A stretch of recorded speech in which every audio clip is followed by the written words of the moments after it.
Welcome to Jumpstart Your Joy, a podcast that looks at the inspiration, intention, and actionable steps to help you jumpstart joy in the world, in your life, and in other people's lives. This is your host, Paula Jenkins. Welcome to episode 186. This week on the show, I'm really excited to be sharing an interview with my virtual assistant, the one and only Mallory Wisong. We've been working together for about a year, and I'm super excited to be sharing some of the behind the scenes of how we work together with you all this week. What you'll get to hear about is how we operate from a place of well-planned but loosely held, how we hold a vision for the business that we have and our independent businesses that is very high vibe and exciting and full of joy and lightness, and how we also have been inspired over the last few years by Elizabeth Gilbert and Pema Chodron on parallel paths, and also about how you can set values and define your core desired feelings and work those into your business. It's a really fun conversation, and Mallory and I get along so well. You'll get to hear a lot of laughter and business strategy all intermingled. If you're brand new here, I am so excited that you are tuning in this week. It's a great interview and a really fun place to start with Jumpstart Your Joy. I'm Paula and I'm the host, and the show is in its fourth season. We're looking at the inspiration, intention, and action that leads to a joyful life. If you want to find out more about the show or about myself, you can find it over at the website at jumpstartyourjoy.com, and I do show notes for absolutely every episode. So you can find those for this one if you want to get links to the books that we talk about or some of the other past episodes that we reference. And that's at jumpstartyourjoy.com/Mallory, which is Mallory. And I have so many exciting things going on right now, especially around podcasting and the podcasting class that I run each year. So this week on May 16th, 2019, it's Thursday at noon Pacific Standard Time, I'm going to be running a webinar. And you guys can sign up. It's free. I'm going to be talking about an introduction to podcasting. So we'll go over some of the basics, why it's a great thing to start if you have a service-based business or if you want to start one as a hobby. And I'll go over some of the basics of hardware and software. And if we have time, we'll close out with a really fun brainstorming and mind mapping exercise, which I just love to lead. If you want to RSVP for that, it will be on Facebook. So go to Facebook and look for Jumpstart Your Joy, and I have an event set up there for you. RSVP there, and it will get you guys the links to join us. Also, in the first week of June, I'm going to be doing a Plan Your Podcast Challenge, and that is free as well. So if you're thinking of starting a podcast, it's a great way to start to get your mind around what you want your show to be about. It's a lot of fun. It's not pre-recorded, which I know some of these kind of challenge classes are. So hopefully you'll join me for that. If you want to get on the list for it, just go to jumpstartyourjoy.com and click on the Start a Podcast link. Then you'll get on the list for when it goes up. And that's the free challenge class. And then Jumpstart Your Podcast, the class, will also be kicking off later in June. And I'm really excited about that. More details to come on that one as well. So without much further ado, let's get on to this really fun interview with Mallory. Welcome to the show this week, you guys. I am so excited to have my VA and dear friend and total powerhouse, Mallory Wisong, is on the show. Welcome, Mallory. Yay! Thank you, Paula. I'm so excited to be talking to you today. I know. I'm doing a happy dance in my seat. Me too. I don't know if you heard that. I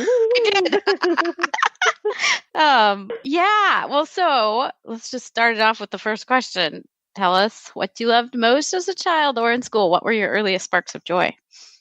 Without a doubt, reading was my earliest spark of joy. My parents read to me every night when I was a child. And I started reading at a very young age because of that. And I just loved just leaving the world around me and venturing into a new world, a new experience through words. That was my favorite thing. I was Reader of the Year in 4th grade, and I'm so proud of that still to this day. It's a big deal. It is. Reader of the Year? Like, yes, that's me. Yeah, you did it. What were some of your favorite books as a kid?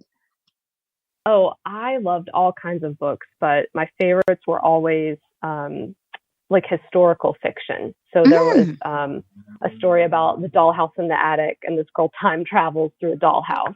Yes, I Anything remember to that do book. with magic. Yes. Yeah, exactly. So that kind of stuff. And then just anything kind of realistic too. There was a book called Stepping on the Cracks, which is about World War II, from an American perspective, and kids. It's like children, kind of their awareness of World War II. Which that one was great too. So yeah, just all those kinds of books were always my favorite. Real journeys. Yes. Yep. Well, and I know I announced you as my virtual assistant, but would you like to tell us a little bit about what you do now and how you present that? Yeah, absolutely. So I am a virtual assistant. That is what my claim to fame is. And that has even been a journey and is still a continuing to unfold thing in my life. But basically, I worked as an admin for over 10 years in the financial industry. And I just did not like the environment and the people that I had to work around, and the work that I was doing wasn't meaningful.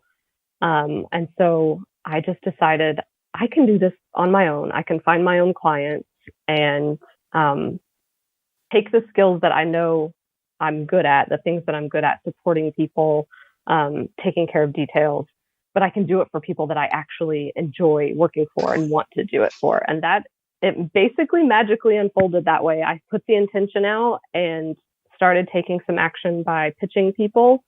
And here I am a year later, started my business in February of 2018. And here we are working with you. I've been through very many iterations, and right now it's you and me, and we're a team, and I really like where it's going.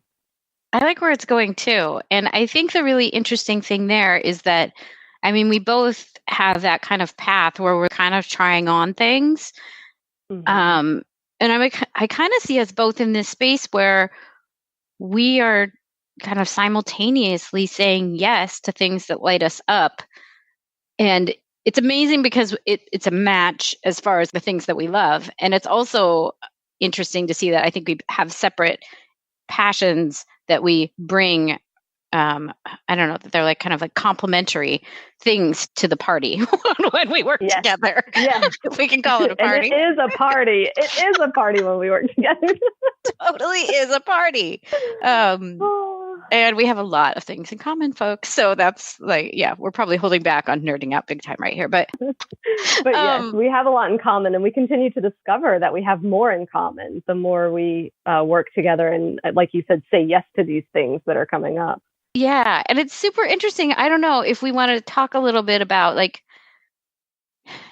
because a lot of people, even given the name of the show, Jumpstart Your Joy, they're in that space where they're like, oh, I wish I could find that. I wish I could find that thing that lights me up because that sounds amazing. But I'll use my own example. But I'm stuck here as a project manager and not so happy in that world. So how do I go from this place to what you two lovely women are talking about right now? Do you have any feedback or suggestions on that?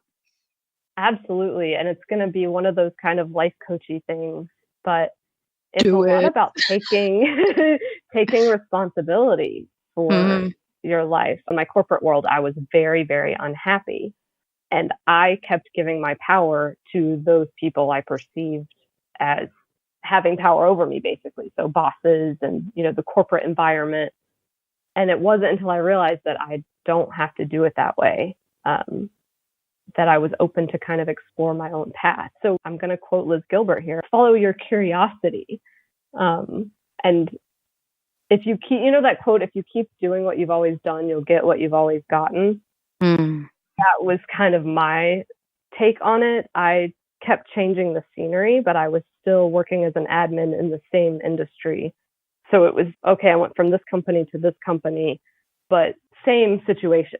And it wasn't until I decided to break out of that and realize, oh, I don't even have to do a 9-to-5, which again, that's not for everyone, but what has worked for me and for you as well. So yes, personal responsibility. Yeah, I think that's huge. And this might sound a little corny to some people, but I think it's really easy to get lulled into, it's probably like a societal belief that you have to do the 9-to-5, that You need someone else to take care of you. I feel like is a big capital S, another coaching term, but capital S story here. And there's another story in there about, and the responsible thing to do is to stay safe. Like you shouldn't, like you should not stray too far from what you know, because then, we could do fear chain. Then bad things will happen. And I love what you've said about taking responsibility, because I know that's what happened.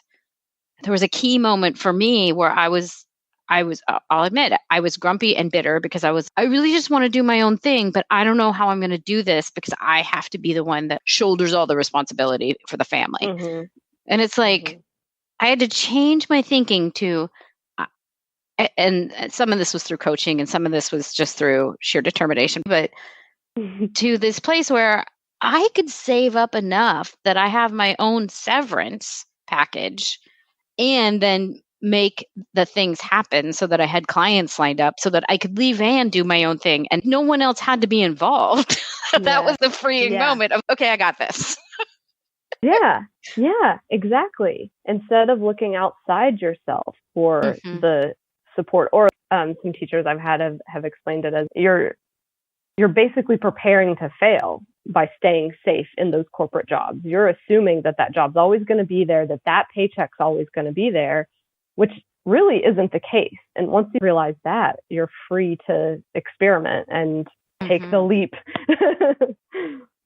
And I think that's really interesting because you could say it's a mindset thing, and I guess it is, but just when you shift the perception of where is safe and why am I waiting for someone else to do this for me? I can do this for myself. Yeah.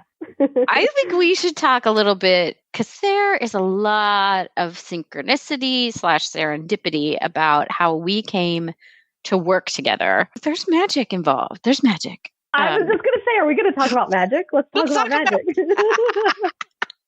Let's do it. Because, okay, full disclaimer to everyone else as well. We both went through the same life coaching program, which is CLCC. And you can find it at teamclcc.com. And then afterwards, we found ourselves in the same Facebook group unrelated to that program. And I had been working with another VA that it did not work out. And I don't know, I saw Mallory pop up in that group, announced that she was a VA, and it was like the heavens, no joke, the heavens parted. I was like, oh my gosh, this person, I felt a connection from back when we'd known each other from before. And I was elated and then very hopeful that we could be a match. And so that's where the magic came in. And I would just never have expected going into that Facebook group that day that anyone was going to announce that they were a VA or that there'd be a match. And so it was or let alone that it would be someone you know. I mean, and the other really synchronous thing was I had just let the other VA know that this wasn't working and we weren't going to continue. And so it was literally the same day, within a breath of that happening, that there was Mallory. Magic. I know, so magic. I mean, we can talk about that from my perspective too, and how scared I was to own that in that Facebook group and say, all right, I'm going to put it out there that this Were is you? I was amazing. I knew that it was the thing that I was going to be doing and that I was doing, but I didn't feel like owning it. It was still new and I was very timid. And I also was worried, is this going to come across like I'm trying to sell myself as a VA for all these people? And so I definitely sat on that, waiting to hit the send or post button for a while. But again, that goes back to, I didn't know that you were out there waiting for me, just like I was out here waiting for you. It took both of us taking a step forward into the unknown or discomfort, and that's when the magic happened. It did. Well, and it was just unreal because then I think I emailed you, right? And said, hey. Yes. I think you were probably like, what the hell? No, I was like, what the hell? This is awesome. Yes. And I agree. I feel like there's a big lesson or several in there. You summarized it really nicely. It takes being vulnerable and putting yourself out there, but it also, there's kind of, interestingly enough, this quote came, is a Tiffany Hahn thing, which is tied in here, but it's the crazy faith. Yeah. I know that this thing is going to work out. And it had to be that I had total faith that the thing that wasn't working was over. And I knew there was so much trust in myself that I had to put forth. It was totally uncomfortable to let someone go. And I wish that person so much love, because I know she's the right fit for other people. I was like, oh, this hurts my heart. And then having the crazy faith to just say, okay, I'm going to find the right person. It was like an immediate call and response by the universe. The universe is like, yep, here, gotcha. Yep. Oh, yep. Faith. There you go. Here she is. So yeah, I've felt amazed and delighted by it ever since. I just, even knowing you were in that group, I was like, oh wow, this is cool. I like her. We got along back in the day. And then it's just been a magical unfolding ever since. It really has.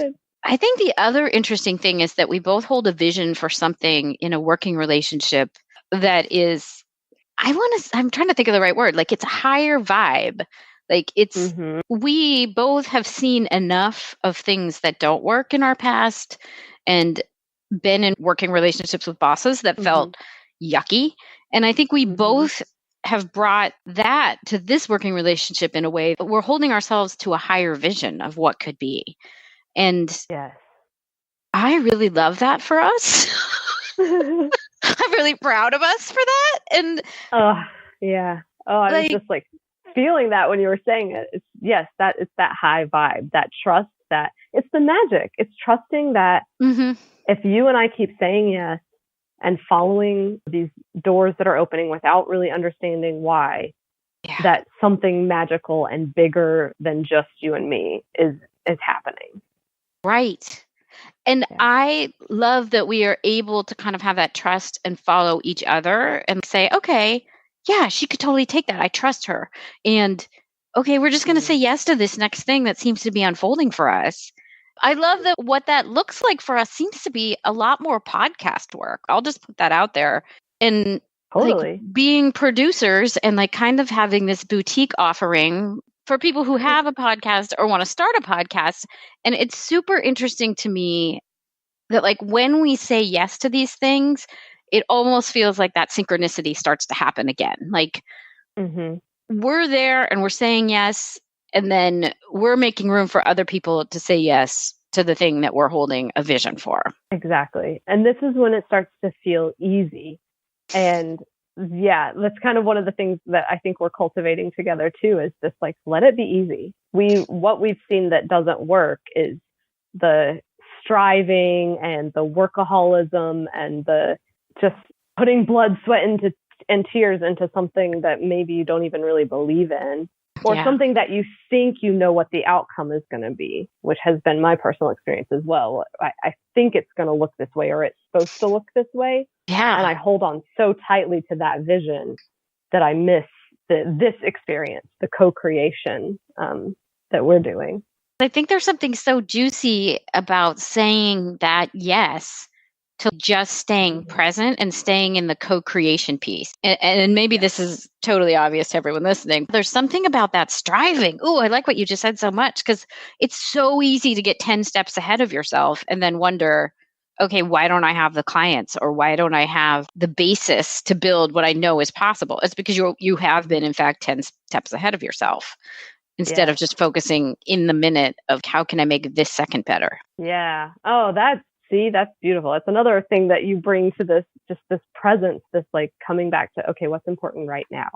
I think we had our first conversation where I think it was a few months ago, we were talking about, where we're heading with this, because obviously we both understand something bigger is at work here. And I think we both kind of went super high level with it. Like, oh, it's going to look like this and we could do this, which was awesome. And then we kind of came back to earth to, okay, we can hold that vision as a possibility, but what are the steps we need to take right now to start moving in that direction? Yes. And I think that's such a good point for so many people. Is I feel like you and I are a good match, and maybe this is a good, underscore for other folks, is It's really fun, at least for me. Maybe some people don't like strategy, but I love that high level thinking of here's all the things. As far as Myers-Briggs go, that's the last thing. It's the perceiving and judging. And I'm actually a J, which means I'm a judger. I can make decisions. But I think there's something really interesting there about finding your match in someone, if you're working with them, that can kind of help you balance out. Because I think, especially when you're trying to grow something and you're not quite sure what it is, it's really fun to go out and think about all the what ifs. But then it's the bringing it back, like you said, into the present moment of, okay, but what are we going to focus on for right now? Because you can't really get there unless you make the baby steps now. It's a really different way of looking at process, which I think is something we also bring to the table, because we've been, both of us, you as an admin role and me as a project manager role, so steeped in really hardcore, kind of not flexible process. This is how we do it. These are the steps. I think there's something interesting there, because it's really easy to feel like there's this process and we stick to it. And I feel like you and I also hold a vision of something that's well planned but loosely held, if that's a thing. Yes. We're just here to kind of see what's next. Of course, we hold the similar vision, and we hold it with, respect and all of the great energy that we want to put into it. But we're not so tied to this one vision of how it has to be. I think that's unique, because I think a lot of people hustle and strive. That's so much of the messaging that we hear around entrepreneurship. And there's some sort of badge of honor in the busy and the hustle and the working till 2 and all that. Yes. But I feel like this is the other end of that spectrum. Yeah. Just let it be easy is one of the questions that I've been asking myself for months, is how can I make this easy? Or just please let this be easy. And not easy in that I'm not doing any work. Not easy in that I just want to sit around and eat bonbons and have money flowing into my bank account. But let it be easy, as in let us just be so clear on what the next step is, and then the next step. And let us be so clear on our desires and what we want and how we want to feel. That's what makes it feel easy. Yeah, it does. And I'm thinking right now about Danielle Laporte and how you define your core desired feelings.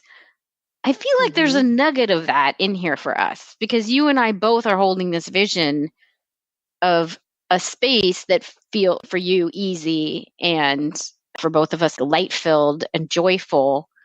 But also there's something serious. Like, we know that some of this stuff that we're doing, the message here, while it's joyful, it's also like, this is important. Maybe that's it. It's like, it's weighty. It's important. Yeah.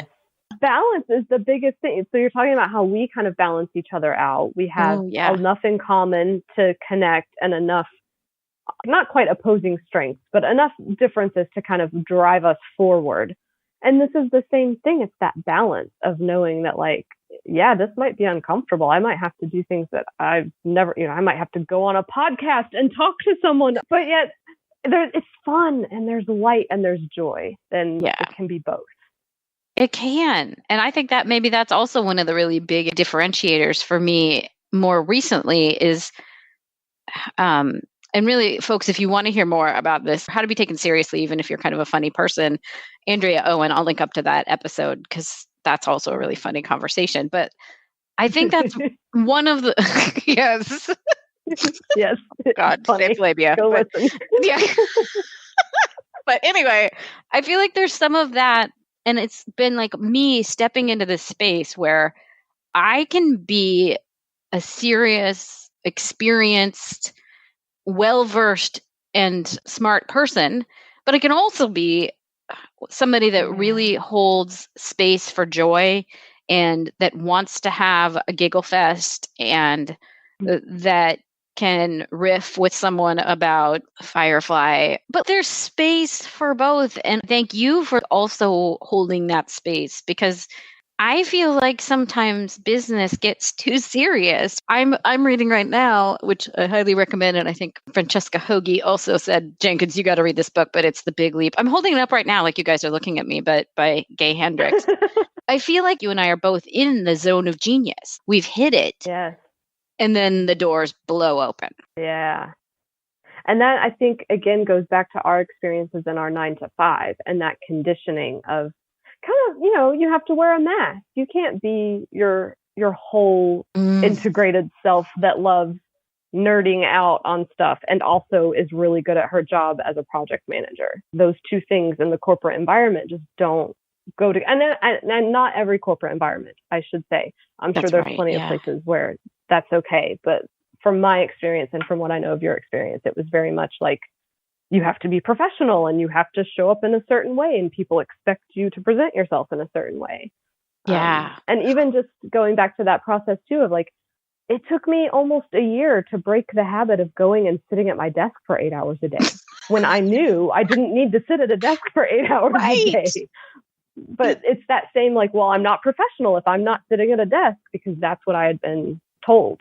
And yeah, that's super interesting to me. And I feel like I have to say my most recent 9 to 5 experience was so brilliantly mirroring exactly what you just said. But my boss, Jen, hello, I love you.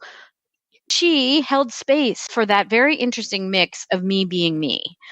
There are the rare bird that shows up in corporate America that can kind of embrace all of that. But I also, in that same space, saw that other people were completely confused. Not all of you, but like a lot of people completely confused about how do I take this person? How do I make sense of this person that's supposed to be a leader and managing stuff? And like, this is serious, but she's a goofball. Like, does she know what she's doing? Like, I felt it. I know. Why do you lose credibility for being joyful and wanting to have a good time? I don't think you should lose credibility for that. No, that's a really great question. People around the planet, why can't there be more credibility in being joyful? Ooh, that just landed like really deep. That's a really deep question.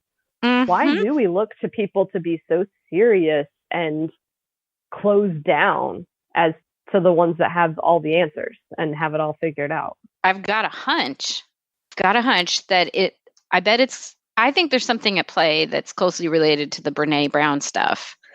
The joy is so vulnerable because it's an extreme. And so when you show up as that joyful version of yourself, some people have a very hard time because it seems like an extreme.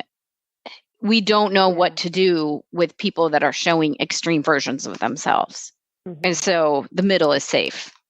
But I think it's still a really great question of like, why is joy not safe? Like, that seems ridiculous. It's true though. It is a vulnerable emotion, and deep question. It's a really good one. We're going to segue out of the serious zone. Not too much though. I feel like one of the other things that we do is we're kind of creating this environment, and that's the best word I can think of to call it, because I feel like environments have more than one attribute to them. Environment could be the physical things in your space, or the environment could be, the corporate word would be culture. How do we present ourselves as business people to each other? And what do we expect from that relationship? I think one of the interesting things that we are doing is that we're leaving room for each other and asking each other in many occasions, like, how do we want this business to look, feel, behave with other people? And I think it's a really interesting and unusual question for someone who's an entrepreneur or a solopreneur. I mean, like, how do you want this thing to behave, and how do you want to feel in it? And how can you then construct that? Because I know way back when I started coaching with my now friend, Michelle Ward, one of her early practices for me was write up this handbook for the business that you want to create. And probably through resistance, I didn't do it ever, but I feel like we are finally doing it. So I mean, I'm raising my hand over here totally. There's so many things where it's like, that's a great idea, and I'm not going to do that. But I think the question is interesting, and maybe like, what do you feel like you've stepped into or owned? Like, what is the environment that you're hoping to create for yourself and for your business? Yeah, I mean, well, thanks to you, I'm asking myself a lot of questions I never even thought to ask. So thank you for being mindful enough to ask questions like, when do we want to work? When do I want to work? I've never even asked myself that question because, again, from my corporate world, you work from 9 to 5. That's when you work every day, Monday through Friday. And so you've asked me, when do you even want to be working? And I'm going, wait, is that allowed? Wait, I can just say I don't want to work on this day. And then, so I have to say that comes up for me a lot is like, is this even allowed? And that feels kind of fun too. But yeah, so I'm asking myself these questions. When do I want to work? Where do I want to work? Do I want to travel? Do I want to go work in the coffee shop? Right now, it's all open and I'm just trying things. And I'm going to try just blocking weekends and I'm not even going to check my email on weekends. And if that works, great. And if it doesn't, it doesn't, which for now with you, of course it works because we have the same values. But yeah, it's all about like my curiosity, I think, for right now, because again, I don't even know what's possible. I think you said that in your notes that like you didn't know what was possible. And that's what I'm like, we're finding out together what is possible. Like anything. I love that you asked the question of, is that even a thing? Like, wait, I get to choose when I work? Because I run into the same thing as well is, I mostly for the audience, but like having an 8-year-old who is in second grade, I think there was some resistance even coming up around, you know what? I actually like going in on Thursday morning and doing copies for his teacher. I don't know why I like making copies, but it's kind of fun. And it's kind of like, oh, I just helped out. But so that's not working time. And that wasn't something that I could really carve out in a 9 to 5. I think there's something interesting at play because the question of when do you want to work also brings up a lot of questions around permission. And that you can give yourself permission to want things that you want and carve out time that works for you. And I think a lot of society doesn't really want to give us that luxury. Like a lot of the whatever conditioning we've had doesn't really make that a thing. It makes it feel really uncomfortable, in fact. Absolutely. Yeah. And I know some of the ridiculous things that I've said. I do a soap of the month club. Because I'm like, I want nice smelling soaps in my bathroom. I'm counting that as a business expense. And I also like to have a candle. So, yeah. Yeah. I have started, this seems so superfluous and ridiculous, but I've started getting Daily Harvest, the smoothie company. Oh, yeah. And they send me a package of pre-frozen, pre-packaged smoothies. And that seems like such a luxury. And yet, I want to take care of myself. I hate going to the grocery store. I hate wasting food. And I love smoothies. So this is worth it to me. When I went to sign up for it, I was like, is this allowed? Like, I'm an entrepreneur. Am I allowed to spend money on smoothies? I think you are. Yeah. I think there's something interesting there at looking at how even startups, or I've worked in a couple of back in the old .com days. It makes me sound ancient. That was a thing, like beer would come in, or Bagel Fridays, or there'd be fresh flowers. Like those are things that are corporate expenses. How do you want to surround yourself in the physical environment? Because I really think, there's probably something to it with those companies making the decision to spend the money. HR people are smart. There must be something about it that this makes people feel better about the work that they're doing. So why not do that for ourselves? Yes. So then why shouldn't I have good things for myself? And it connects to what you're saying about the physical environment and the non-physical environment, because your soap makes you happy. So you have this physical thing that brings you joy, and the joy is a non-physical. It can also be physical. It changes the way you feel in your space. Yeah. It does. Yeah. And if it helps focus, or if it helps shift mindset, because I think there's another piece to this that, you and I have a lot of fun together, and we are excellently matched.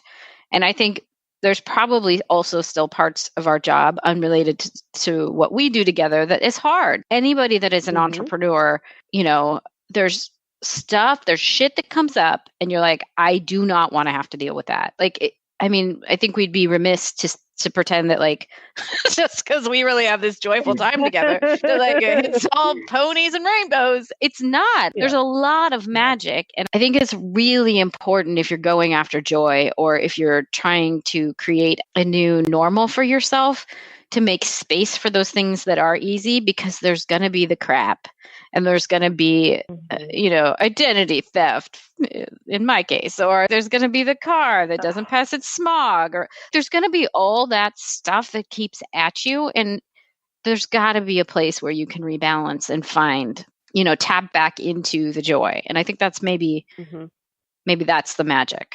Yes. And I think the reason it's working for us is because we had already started tapping into that when we were still in 9 to 5, because I'm sure for you, the same it was for me going through that coaching program.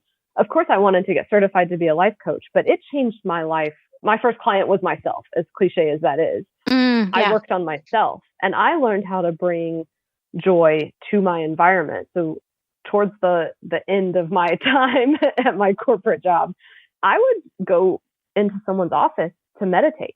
If I could feel my emotions bubbling up and someone had gotten to me and I just can't be here right now, I would just go and meditate. And I started telling people about what I was doing.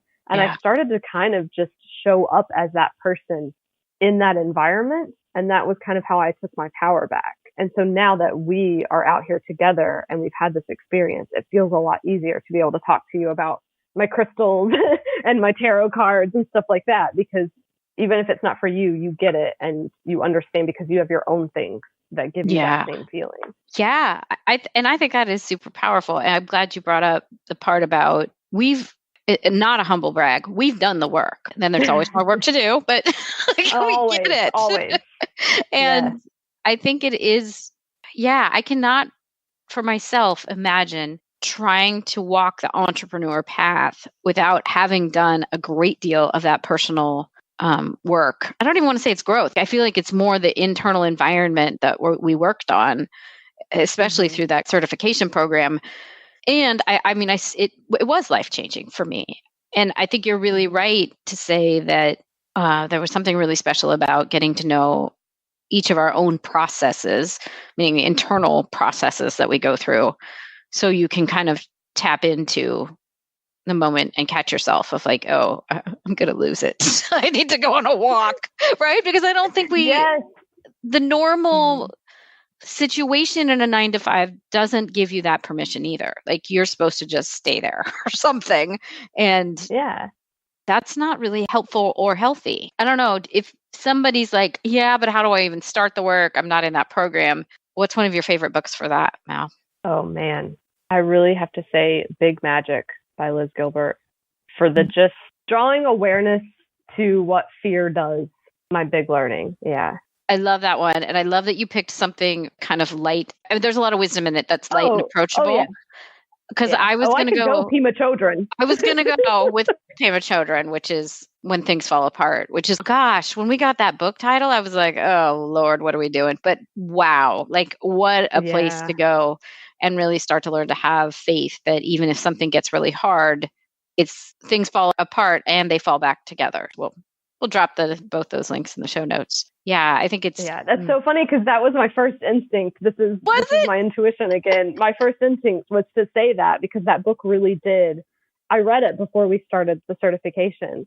It just totally shifted my mindset. But for some reason, I felt like I wanted to say Big Magic. So I did. So there, both of those books, highly recommend. Read them both. Know that one is a little bit more spiritual than the other. Or maybe read them not. Together. Read, a section of one. It's kind of like they're both part of the same delicious meal, just different parts of the plate or something. What I have been seeing is that we're getting sent the same message over and over again from different people. And one day it's going to hit you and you're going to get it. And you're just going to have this zap of like, oh, that's what happened to me when I realized I could start a virtual assistant business. I'd never even thought of it. And it just came to me. Both of those books will help you with kind of reimagining the way things seem like they have to be. I think that's a really excellent point because I think we often fight the thing, right, that we're supposed to be or that is, again, the zone of genius, which in case someone hasn't read The Big Leap, I'm not trying to call myself a genius. It's just a level of being that feels really natural to you and where you're going to be at your highest vibe, but also your greatest giving back to society. Like you're in the zone, basically, of service. Yeah. So that's what Zone of Genius is. But I feel like it does take a while to get into the space because I feel like I often fought it because I love project management, which is the biggest nerd thing ever to say, but I've always wanted there to be a more creative thing. And I love being in that coaching zone. And so that's why working with people who are starting their podcast or who are running a long running podcast, there's elements of each of those core pieces that are in the everyday work of it. And I had the honor yesterday of talking to somebody who wanted to work with me. And it was a great conversation, but she's like, it's so clear you love what you do so much. And I'm like, oh, yes, I do. She's like, how did you even get it? You know, it was compliment. Right. Oh, I love it. So, I mean, I think it's really interesting because I think we fight that thing forever because it seems like it's too easy, or it's, how could it even be that we make money from that? Or do people really even need it? And I think once you hit it, it's unbelievable once you get the clarity around it. Yeah, that is, I mean, I have to say thank you to you because I always hated telling people that I was an assistant because it felt we were ostracized. We were kept separate. We were lower, less than, you know, it was just, we were there to serve a purpose and that was it. And with you, I feel how much you value me and appreciate me. And that has helped me accept that this is my zone of genius. Being an assistant and being able to be of service in that way is my zone of genius when I'm connected with the person who needs it and appreciates it and doesn't just take it for granted and expect it. Oh, you're so welcome. I mean, and I feel like it's a blessing to work with someone who want for other people what it is that they want for themselves. And you're in service of that constantly. And I think it's a really unusual skill set then to also have the match in the administrative skills and the project management and process skills. So I think it's a real gift to find the right person that is also then a match personality wise. It feels like it's a 1 in a million thing, you know? So I think the interesting thing too, though, that you just brought up is around finding the people that you want to work with, because there's something about the personality and all of that I think people discount way too often because, I mean, the magic's out there. You just have to find the right people. You have to trust too. Trust, again, the crazy face, all of that. Trust is a huge, huge piece of this puzzle because there is a lot of just unknown. I did not know when I posted on that Facebook group that you were going to come out and say, "Ooh, we should talk."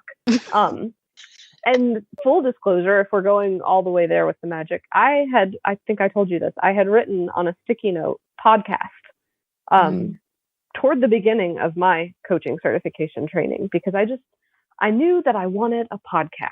I want to do a podcast. And I kept trying and failing and just not loving it. And basically what I've come to understand over the past 2 years is that it's not my podcast. It's your podcast, and it's also this greater project that you and I are starting to go after and open ourselves up to. And it's like the word podcast did not look the way I thought it was going to when I got the message, but it's still there, and it's actually even better than I could have imagined. Yeah, that's all such good stuff because, I mean, I think we often get a word. I've had a few, and joy is actually one of those kinds of words that hit me along with the list stuff. So this gets super interesting. I had a list for a really long time of 20, 30 people. I just started writing it, and I don't know why exactly, but I thought it was that I was going to lead a retreat with all these people as speakers.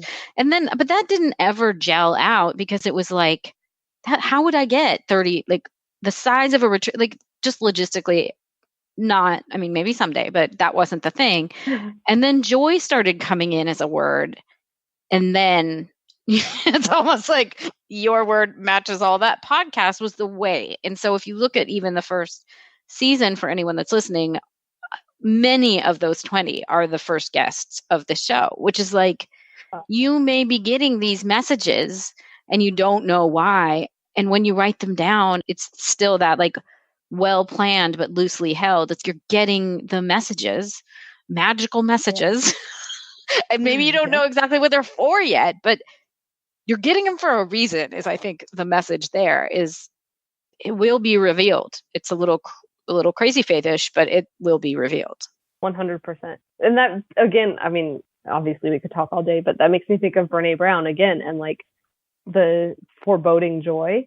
So like I got the message podcast and I thought it needed to look a certain way and it didn't look that way. And I could have kept myself in that place. And instead I just kept saying yes to the little nudges and they've led me here. So yeah, I think that's it too. It's just say yes to all offers, which I learned in improv, but I think it also works for Brene Brown. Well, why don't we, if somebody wants to find out more about the amazing Mallory, where can they find you? And are you taking new clients? And, where do they find you? My website is MalloryWisong.com, and it probably needs to be updated, but that's okay. You can find me there. I'm on Instagram sometimes, just Mallory Wisong, all one word. And I am open to new clients, whatever that might look like, but I'm not currently pitching or searching for anyone. Awesome. And I can vouch for your utter awesomeness if needed. Oh, thank you. Or what have the crossroads of joy and process look like for you? I think process is a good word because it's been all about me realizing my process is my own. And so that's the crossroads of joy and process, is that it's my path to walk and I'm not going to get there by following in someone else's footsteps. That's awesome. Last and most joyfully, what are 3 ways that you can think of to jumpstart joy in your life, in the world, or in other people's lives? So the first one, my friend Sarah just recommended Oprah's Super Soul Sunday or Super Soul Conversation with Liz Gilbert. She did a new one recently. And so to quote Liz Gilbert, follow your curiosity. She's no longer telling people to follow their passions, but follow your curiosity. And that, again, for me, has been the biggest source of joy, is just letting myself be curious about things and see where they go. Take time to connect with your inner self every single day. For me, it's going for a walk or doing a meditation or pulling some tarot cards, whatever it is. But I feel like just having a few moments of silence to just let that inner voice come through is super, super important to finding your joy. And then be kind, which I know you talk about and lots of people talk about, but be kind to yourself and be kind to others. Yes. That's it. Yay. Thank you so much, Mal. I'm so glad. Well, thank you. I'm so glad you're my BA. Me too. We make such a great team. I'm so, so grateful for you. Me too.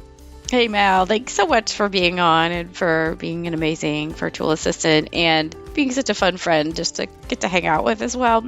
If you guys want to find out more or get some of the links that we talked about in this episode, you can find them at jumpstartyourjoy.com/Mallory, MALLORY. Or if you're listening in on one of the many apps, those links will also be in your mobile device. So you can find them there as well. And of course, if you are curious about starting a podcast of your very own, there's the webinar this week on May 16th, 2019 at noon Pacific Standard Time. And that will be How Do You Start a Podcast webinar. You can join. Go to Facebook, look for Jumpstart Your Joy, and the event will be there. And if you are curious about the Plan Your Podcast Challenge, which will run in the first week of June, go to jumpstartyourjoy.com and look on the homepage right in the very middle. There's a Start a Podcast button. Click on that, get on that list, and you also get a free cheat sheet. I'll let y'all know more about how that one will run. It's a 5-day challenge. It's a lot of fun. Next week, so I'm really thrilled to be having Zoha Abbas return. She was on in 2017 in episode 92. She is on to talk about process and getting into a workflow as a multi-passionate individual. And we really hit it off the first time she was on, and it is more of the same kind of fun and lightheartedness and multi-passionate meets project management mindset that I know you guys love so much. So she'll be on next week in a brand new episode, and so I hope you'll come back for that conversation. And until then, I hope that your days are filled with so much joy.